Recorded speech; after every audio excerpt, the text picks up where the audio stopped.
आपल्या सर्वांचं पुन्हा एकदा माझ्या युट्यूब चॅनल हार्दिक स्वागत। 20 लाख राज्य सरकारी कर्मचारी आणि पेन्शन धारकांसाठी सध्याच्या घडीची सर्वात मोठी महत्त्वाची अत्यंत आनंदाची बातमी समोर आलेली आहे। ज्या मागणीची प्रतीक्षा राज्य सरकारी कर्मचारी पेन्शनधारक बऱ्याच दिवसापासून करत होते, अखेर त्याच संदर्भातला एक अत्यंत महत्त्वाचा निर्णय अर्थसंकल्पीय अधिवेशनापूर्वी राज्य शासनाने घेतलेला आहे, ज्यामुळे निश्चितच पेन्शनधारकांना राज्य सरकारी कर्मचाऱ्यांना मोठा आर्थिक दिलासा मिळणार आहे। काय तो संपूर्ण आदेश आहे, कशा पद्धतीने कोणत्या कर्मचाऱ्यांना कसा किती फायदा होणार आहे, या संदर्भातला हा संपूर्ण व्हिडिओ आहे। काय संपूर्ण व्हिडिओ आहे त्यासाठी विनंती एकच की व्हिडिओ हा शेवटपर्यंत पाहावा। तसंच याआधी जर आपण आमचं यूट्यूब चॅनल सबस्क्राईब केलं नसेल तर निश्चितच चॅनलला सबस्क्राईब करा, समोर बेल आयकॉनला सुद्धा क्लिक करा, म्हणजे नवीन व्हिडिओचे नोटिफिकेशन आपणास नियमित मिळत राहतील।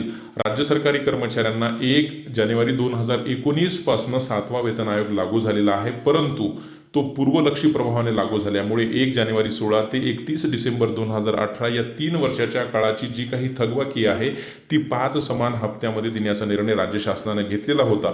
परंतु मागील वर्षी देय असलेला 7वा वेतन आयोगाच्या थकबाकीचा जो 5वा हप्ता होता तो या वर्षीच्या जून महिन्याच्या पगारासोबत, जून महिन्याच्या वेतनासोबत, जून महिन्याच्या पेन्शन सोबत देण्याचा निर्णय राज्य शासनाने घेतलेला आहे।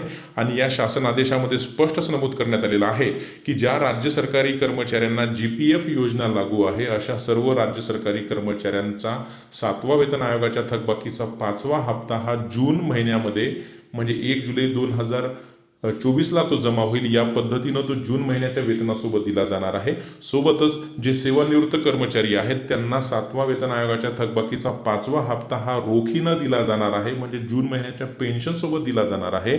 सोबतच ज्या कर्मचाऱ्यांना DCPS NPS ही योजना लागू आहे, म्हणजे ज्यांची नियुक्ती 1 नोव्हेंबर 2005 रोजी किंवा तदनंतर आहे, अशा सर्व राज्य सरकारी कर्मचाऱ्यांना हा 7वा वेतन आयोगाच्या थकबाकीचा 5वा हप्ता हा रोखीनं दिला जाणार आहे, असा महत्त्वाचा शासन आदेश आहे।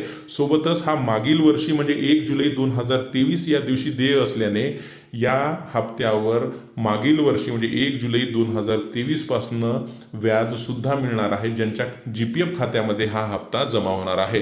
त्यामुळे निश्चितच राज्य सरकारी कर्मचाऱ्यांना, पेन्शनधारकांना या शासन आदेशामुळे मोठा दिलासा मिळणार आहे असं आपल्याला म्हणता येणार आहे। रोज नवीन असेच महत्त्वपूर्ण निर्णय बातम्यांसाठी चॅनलला सबस्क्राईब करा।